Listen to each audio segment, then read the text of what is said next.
सर्व स्वामी सेवेकरांना श्री स्वामी समर्थ. तर तुमचं प्रियालेस या चॅनलमध्ये अगदी मनापासून स्वागत आहे. आज पुन्हा एकदा आपण नवीन व्हिडिओला सुरुवात करूया. आपल्या सर्वांच्या घरामध्ये लहान मुलं असतात आणि लहान मुलं सर्वांनाच आवडतात. त्यामुळं लहान मुलं प्रत्येकाच्या घरात असणं खूप आवश्यक आहे आणि प्रत्येकाच्या घरात एक छोटं ना छोटं तरी लहान मुली असतंच. आणि काही लहान मुलं अशी असतात बघा, ती खूप हट्टीपणा करतात. लहान मुलं म्हटल्यानंतर सर्वच हट्टीपणा करतात, पण काही लहान मुलं खूप करतात. त्यांना किती जरी आपण सांगितलं अभ्यास करा किंवा किती जरी सांगितलं की उलट उत्तर द्यायचं नाही, तरीसुद्धा ती जे आहे तेच करत असतात. तर अशी लहान मुलं खूप चिडचिडे करतात आणि खूप मोठमोठ्यानं बोलतात. त्यांना एखादी छोटी गोष्ट जरी मिळाली नाही तरी ती इतकं घर डोक्यावर घेताना अक्षरशः आपण त्यांना किती जरी समजवण्याचा प्रयत्न केला तरीसुद्धा ते ऐकत नाहीत. तर अशी सुद्धा काही घरामध्ये लहान मुलं असतात. लहान मुलं ही देवाघरची फुलं असतात.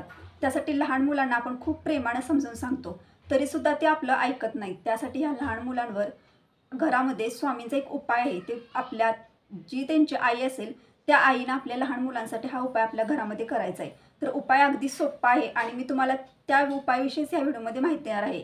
तर उपाय हा आपल्या स्वामी मार्गातील आहे, म्हणजे स्वामी सेवेतील उपाय आहे. त्यामुळं हा व्हिडिओ कुठे स्किप न करता शेवटपर्यंत बघा. तुम्ही जर माझ्या चॅनलवर नवीन असाल तर चॅनलला लाईक करा, शेअर करा, नक्की सबस्क्राईब करा. चला आता व्हिडिओला सुरुवात करूया. तर या व्हिडिओमध्ये मी तुम्हाला लहान मुलांवर, म्हणजे जी लहान मुलं चिडचिडपणा करतात, अभ्यासामध्ये तुमचं ऐकत नाही, त्यांना एखादी छोटी जरी नॉर्मल गोष्ट जरी मिळाली नाही ना तरीसुद्धा ते खूप दंगा करतात ना, अक्षरशः की आपण त्यांना किती जरी समजवलं तरीसुद्धा ऐकत नाहीत. त्यांना कितीही आपण प्रेमाने सांगण्याचा प्रयत्न करा, ते सुद्धा ती तुमचं कोणतीही गोष्ट ऐकत नाही. इतरांच्या घरी जर आपण गेलो तिथं सुद्धा तुम्ही त्यांना किती समजवण्याचा चांगल्या पद्धतीने प्रकार केला तरीसुद्धा ती लहान मुलं दुसऱ्यांच्या घरी सुद्धा खूप असे दंगा आरडाओरडा करत असतात. खूप चिडचिडपणा असतो त्या लहान मुलांच्यामध्ये. अभ्यास करायचा शून्य, अभ्यास त्यांना सांगितलं तरी ती करत नाही. आणि जरी आपण त्यांना अभ्यास करण्यासाठी किती जरी समजवण्याचा प्रयत्न केला किंवा त्यांना किती जरी शिकवण्याचा प्रयत्न केला तरीसुद्धा ती आपली कोणतीही गोष्ट नीट असं ऐकत नाहीत. तर प्रत्येकाच्या घरामध्ये लहान मुलं असतात. लहान मुलांपैकी सुद्धा जी मोठी मुलं असतात, म्हणजे एक 15-16 वर्षे सुद्धा मुलं असतात, ती मुलं सुद्धा घरातल्या काही व्यक्तींचं ऐकत नाही. त्यांना आपण किती जरी समजवण्याचा प्रयत्न केला, किती जरी गोष्टी सांगण्याचा प्रयत्न, तरी सुद्धा ती मुलं ऐकत नाही. तर अशा मुलांसाठी सुद्धा तुम्ही हे 2 उपाय मी तुम्हाला व्हिडिओमध्ये सांगणार आहे. हे दोन्ही उपाय आपल्या स्वामी मार्गातील, स्वामी सेवेतील उपाय आहेत आणि हे उपाय आपल्या घरामध्ये नक्कीच करा. लहान मुलांचं कसं असतं, लहान मुलं म्हटल्यानंतरच प्रत्येक लहान मुलं खेळखोर, खूप हट्टी असतं, म्हणजे त्यांच्यात खेळखोळपणा खूप असतो. म्हणजे ती लहान असतात, त्यांची बुद्धी ही थोडीशी कमी असते. म्हणजे छोट्या छोट्या गोष्टींवरून ते रडत असतात किंवा मला ही गोष्ट हवीच आहे, त्यांना असं सारखं वाटत असतं. तर ह्या लहान मुलांवर काय होतं की लहान मुलांना आपण जेव्हा प्रेमाने समजून सांगतो तरी काही लहान मुलं असतात बघा, ती लगेच ऐकतात, पण काही मुलं ही अति करतात, खूप करतात. आणि अशी मुलं प्रत्येक घरामध्ये एक ना एक तर असतातच बघा. तर लहान मुलांसाठी तर आपल्याला हे उपाय करायचेच आहेत. तर घरामध्ये सुद्धा काही व्यक्ती अशा असतात बघा, त्यांना किती जरी सांगण्याचा प्रयत्न केला, किती जरी व्यवस्थित सांगण्याचा प्रयत्न केला तरी सुद्धा ती घरातलं कोणासुद्धा ऐकत नाही. मोठ्या माणसांसुद्धा ती ऐकत नाहीत. खूप असे विचित्र वागत असतात. त्या व्यक्तींसाठी सुद्धा त्यांनी उपाय केले, त्या व्यक्तींसाठी सुद्धा आपण हे दोन्ही उपाय घरामध्ये सहजरित्या करू शकतो. उपायामध्ये खूप अशी ताकद आहे आणि स्वामींच्या मार्गातील हे उपाय आहे. त्यामुळे तुम्ही अगदी श्रद्धेनं जी पण व्यक्ती आपल्या घरातल्या मुलांसाठी, लहान मुलांसाठी, ज्या पण व्यक्तींसाठी हे उपाय करणार आहेत त्या व्यक्तीनं मनात कोणतीही शंका न आणता स्वामींवर विश्वास ठेवून तुम्हाला हे उपाय करायचे आहेत. स्वामी सेवेमध्ये जे उपाय सांगितले जातात त्या उपायाचा नक्कीच आपल्या आयुष्यामध्ये खूप असे महत्त्व पण आहे आणि ते उपाय केल्यानंतर प्रत्येक व्यक्तीला अनुभव असे खूप आलेले आहेत. आता उपाय आपण खूप, म्हणजे कसं असतं, उपाय वेगवेगळ्या सेवेंमधून सांगितले जातात, म्हणजे वेगवेगळ्या कारणावर आपण उपाय असे स्वामी मार्गातले करू शकतो. तर ह्यामध्ये मी तुम्हाला लहान मुलांसाठी उपाय सांगणार आहे. तर हा उपाय तुम्ही लहान मुलांसाठीच करायचा असं नाही, हे पण मी तुम्हाला मगाशी सांगितलं. तर तुम्ही हा उपाय तुमच्या घरामधील जी पण, म्हणजे जर 16-17 वर्षाची जी व्यक्ती असते ती व्यक्ती जरी तुमच्या घरातलं काही ती व्यक्ती जरी तुमच्या घरामध्ये ऐकत नसेल, किंवा आता बघा आजकाल 9वी-10वीची मुलं सुद्धा आहेत बघा, ती अजिबात अभ्यासाकडे लक्ष देत नाहीत. खूप म्हणजे खूप चिडचिडपणा करतात. अगदी त्यांना किती जरी मोठ्या माणसाने सांगितलं उलट उत्तर देणं किंवा घरात कुणाचंच ऐकायचं नाही, छोट्या छोट्या कारणांवरनं चिडचिड करणं, ह्या मुलांसाठी सुद्धा तुम्ही हे उपाय करू शकता. कारण 10वीचं वर्ष खूप म्हणजे खूप महत्त्वाचं असतं. तुम्ही हे उपाय करा, ते नक्कीच ह्या उपायाचा अनुभव तुम्हाला नक्कीच येईल. तर हे उपाय आपल्याला 21 दिवस करायचे आहेत. तुम्ही 21 दिवसाच्या आधी सुद्धा तुम्हाला अनुभव नक्कीच येतील, किंवा तुम्ही 21 दिवसात जास्त 1 महिना सुद्धा हे उपाय सहजरित्या करू शकता. उपायामध्ये खूप ताकद आहे. फक्त श्रद्धेने मनापासून हे उपाय करा. तर आता मी तुम्हाला सांगते की हे 2 उपाय नक्की कोणते उपाय आहेत याविषयी मी तुम्हाला सांगते. तर आपण सर्वजण स्वामींची सेवा करतो, अगदी मनापासून करतो. आपण स्वामी भक्त म्हटल्यानंतर आपण प्रत्येकजण स्वामींची सेवा करतो. स्वामींचा फोटो, स्वामींची मूर्ती आपल्या घरामध्ये असणे आवश्यक आहे. आपल्या देवघरामध्ये तुमच्या म्हणजे आपल्या देवघरामध्ये स्वामींची मूर्ती आणि स्वामींचा फोटो असणे आवश्यक आहे. जेव्हा पण आपण स्वामींच्या मार्गातले कोणतेही उपाय आपण घरामध्ये करतो त्यावेळेला आपल्या देवघरामध्ये स्वामींची मूर्ती, स्वामींचा फोटो असणे आवश्यक आहे. आणि स्वामी सेवेकरी असणार म्हणजे त्याच्या घरामध्ये स्वामींची मूर्ती किंवा स्वामींचा छोटासा फोटो असणे खूप आवश्यक आहे. तर तुमच्या देवघरामध्ये हे असणं आवश्यक आहे. नसेल तर तुम्ही स्वामींच्या आपले जे मठ असतं, केंद्र असतं, तिथले स्टॉलवरून सुद्धा घरी घेऊन येऊ शकता किंवा एखाद्या धार्मिक ठिकाणावरून सुद्धा स्वामींचा छोटासा जरी फोटो आणला ना तरी तो तुम्ही देवघरामध्ये ठेवू शकता. उपाय जी लहान मुलं आहेत आणि जे आता 9वी 10वीला मुलं आहेत, शिक्षण घेत आहेत, त्यांच्या आईने हे उपाय त्यांच्यासाठी करायचे आहेत घरामध्ये. आणि जर तुमच्या घरामध्ये काही प्रॉब्लेम असेल तर एखाद्या दुसऱ्या व्यक्तीने जरी त्या लहान मुलांसाठी हे उपाय केले तरी सुद्धा चालू शकते. शेवटी सेवा आणि उपाय महत्त्वाचे आहेत आणि अगदी मनापासून करणं महत्त्वाचं असतं. तर आता ही सेवा कोणते म्हणजे हे उपाय कोणते स्वामींच्या मार्गातले, तर हा उपाय आपल्याला संध्याकाळी करायचा आहे आपल्या घरामध्ये. तुम्ही तुमच्या घरामध्ये आपल्या स्वामींची मूर्ती, फोटो असेल, हे बघा, कोणता पण उपाय घरामध्ये करताना स्वामींच्या मार्गातील कोणताही उपाय घरामध्ये करताना प्रथम आपल्याला स्वामींच्या देवघरामध्ये म्हणजे आपल्या देवघरामध्ये स्वामींच्या पुढे दिवा, धूप, अगरबत्ती लावणे आवश्यक आहे. तुम्ही भले सकाळी आपण देवपूजा करतो त्यावेळेला दिवा, धूप, आरती देवाजवळ लावतोच, तर संध्याकाळी सुद्धा आपण 3 सांजेच्या वेळेला स्वामी महाराजांना दिवा, धूप, आरती सर्व लावत असतो. पण जर तुम्ही सेवा ही दिवसभरामध्ये कधीही ही सेवा करू शकता असं नाही.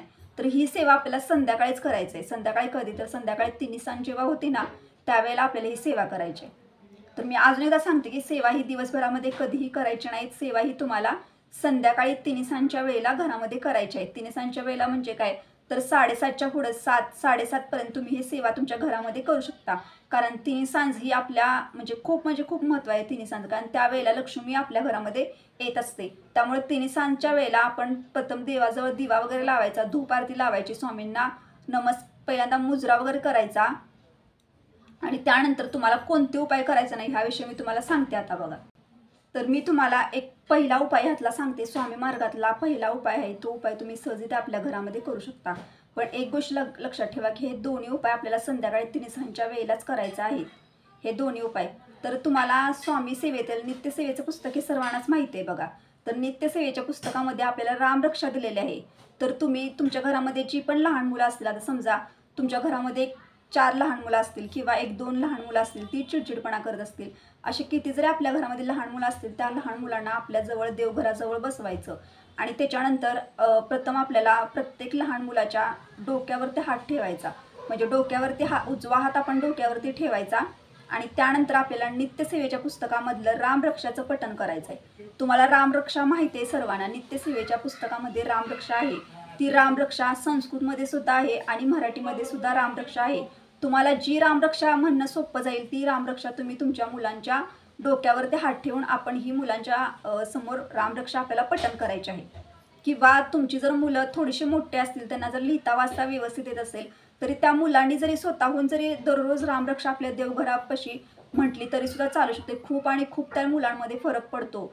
त्यांच्या अभ्यासामध्ये सुद्धा प्रगती होते. म्हणजे रामरक्षामध्ये खूप असे महत्त्व आहे रामरक्षाचं आणि त्यातील प्रत्येक शब्द हा त्या लहान मुलांच्या कानामध्ये घुमतो. त्यामुळे तुम्ही अशा पद्धतीने सेवा घरामध्ये करू शकता. किंवा ज्या मुलाला लिहिता वाचता येते त्या स्वतः मुलानं जरी रामरक्षा पठण केली तरी सुद्धा चालू शकते. तर अशी सेवा आपल्याला दररोज संध्याकाळी 3 सांजच्या वेळेला आपल्या देवघराजवळ करायची आहे. रामरक्षाचं पठण आपल्या घरामध्ये आपल्या लहान मुलांच्या डोक्यावर उजवा हात ठेवून आपल्याला करायचं आहे.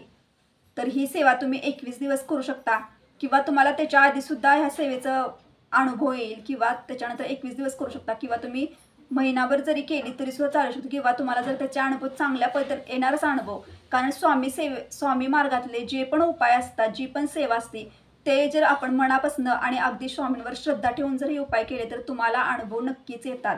आणि अशी खूप जणांना अनुभव आलेत. फक्त स्वामींवर विश्वास ठेवा, स्वामी सेवेवर विश्वास ठेवा आणि तुम्ही तुमच्या घरांमध्ये हे उपाय नक्कीच करा. तर उपाय आपल्याला हा रामरक्षाचा दररोज आपल्या घरामध्ये 3 सांजच्या वेळेला करायचा आहे. तर हा एक उपाय मी तुम्हाला सांगितला. तर आता दुसरा उपाय मी तुम्हाला सांगते. दुसरा उपाय खूप महत्त्वपूर्ण उपाय आहे, अगदी महत्त्वपूर्ण. तर दुसरा उपाय काय आहे, तर आपल्या स्वामींनी आपल्यासाठी दिलेला तारक मंत्र.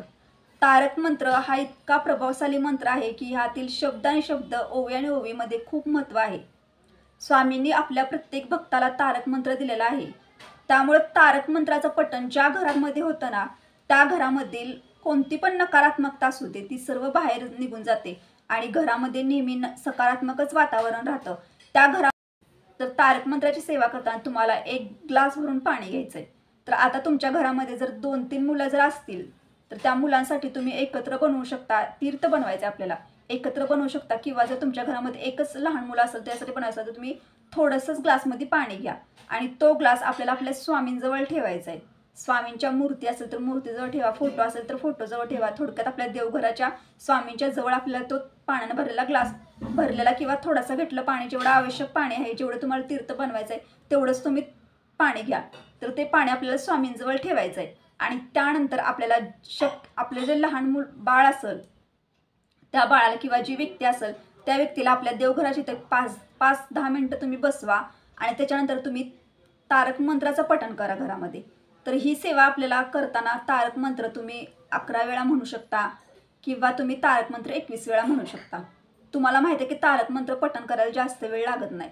एक 5-6 मिनिटामध्ये आपण तारक मंत्र पठण करू शकतो. पण तारक मंत्र तुम्हाला 11 वेळा म्हणायचं आहे किंवा तुम्ही 21 वेळा म्हणू शकता.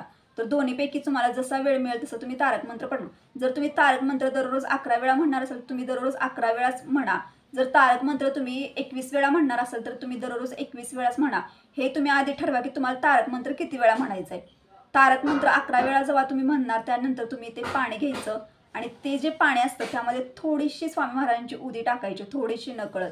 जास्त टाकू नका, कारण कसं आहे आजकाल केमिकलचे वगैरे अगरबत्त्या असतात. त्यामुळे तुम्ही नकळत एकदम थोडेसे घ्यायचे आणि तुम्हाला नकळत त्याच्यामध्ये टाकायचे.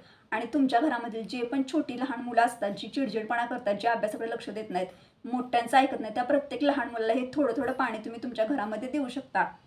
अशा पद्धतीनं तारक मंत्राची सेवा अतिशय प्रभावशाली सेवा आहे. तुम्हाला हे सेवेचं दोन्हीही सेवा ज्या सांगितल्या ते उपाय तुम्ही तुमच्या घरामध्ये करू शकता. अतिशय प्रभावशाली उपाय आहेत, खूप अनुभव आहेत या उपायाचे. तुम्ही अगदी मनापासून श्रद्धेनं करा, कारण स्वामी सेवेतले उपाय हे खूप आणि खूप महत्त्वपूर्ण उपाय असतात. आणि तारक मंत्रासारखा अतिशय महत्त्वपूर्ण उपाय तर खूप म्हणजे खूप. रामरक्षासुद्धा खूप महत्त्वाची आहे आणि आपल्याला माहिती आहे की रामरक्षामध्ये किती ताकद आहे. त्यामुळे रामरक्षासुद्धा आपल्या घरामध्ये दररोज पठण ही झालीच पाहिजे. आणि तारक मंत्राचं पठण तर जो स्वामी भक्त असेल ना त्याच्या घरामध्ये तारक मंत्राचं पठण हे झालंच पाहिजे. जर तुम्हाला काही व्यक्ती अशा असतात बघा, म्हणजे जे पण मुलं असतील त्यांच्या आईवडील असं, म्हणजे काही वेळेला एखादी व्यक्ती असू शकते की जिला लिहिता वाचता येत नाही, तर त्या व्यक्तीनं कसे उपाय आपल्या मुलांसाठी करायचे तर हे पण मी तुम्हाला सांगते. तर कसं असतं, आता जर लिहिता वाचता येत नसेल, म्हणजे जी व्यक्ती आपल्या मुलांसाठी सेवा करणार आहे, जिला इच्छा आहे, जिला उपाय करण्याची इच्छा आहे पण तिला लिहिता वाचता येत नाही, मग तिनं उपाय कसे करायचे. तुम्ही दुसरी तुमच्या घरामध्ये जर एखादी व्यक्ती असेल ना तिला हे उपाय करायला सांगितले तरी सुद्धा चालू शकतात. उपाय काही जास्त वेळ लागत नाही, 5-10 मिनिटांमध्ये उपाय होऊ शकतात. तारक मंत्राचं पठण करण्यासाठी आपण 11 वेळा करू शकतो किंवा 21 वेळा करू शकतो. तुम्हाला जसा वेळ मिळेल तसा तुम्ही करू शकता. फक्त जर आपण एकदा 11 वेळा ठेवलं तर 11 वेळाच आपल्याला 11 दिवस करायचं आहे. म्हणजे दररोज आपल्याला 11 वेळेला दररोज तारक मंत्र पठण करायचं आहे. असं तुम्ही 21 दिवस करू शकता किंवा तुम्ही 11 दिवस करू शकता. अशा पद्धतीने सेवा करू शकता किंवा तुम्ही रामरक्षाचं सुद्धा पठण घरामध्ये करू शकता. अशी दोन्हीपैकी तुम्ही कोणताही उपाय आपल्या मुलांसाठी घरामध्ये सहजरित्या करू शकता. उपायामध्ये खूप ताकद आहे आणि हे उपाय अगदी मनापासून श्रद्धेनं करा, उपाय चुकवू नका. तर आपण कसं असतं, आपल्या घरामध्ये लहान मुलं, म्हणजे प्रत्येकाच्या घरामध्ये लहान मुलं असतात आणि लहान मुलं प्रत्येकाला आवडतात खूप. म्हणजे आणि लहान मुलं म्हटल्यानंतर ती चिडचिडपणा करतात, ती खोडकर असतात, ती उलटं उत्तर देतात. कसं असतं, लहान मुलं ही स्वतःहून उलटं उत्तर देत नाही. जेव्हा आपली समोरच्या व्यक्ती किंवा आपण जे करतो तेच ते बघत असतात, त्याचप्रमाणे ते वागत असतात. तर लहान मुलांना आपण जे शिकवतो तेच ते शिकत असतात आणि आपण जे करतो तेच लहान मुलं सर्व बघत असतात.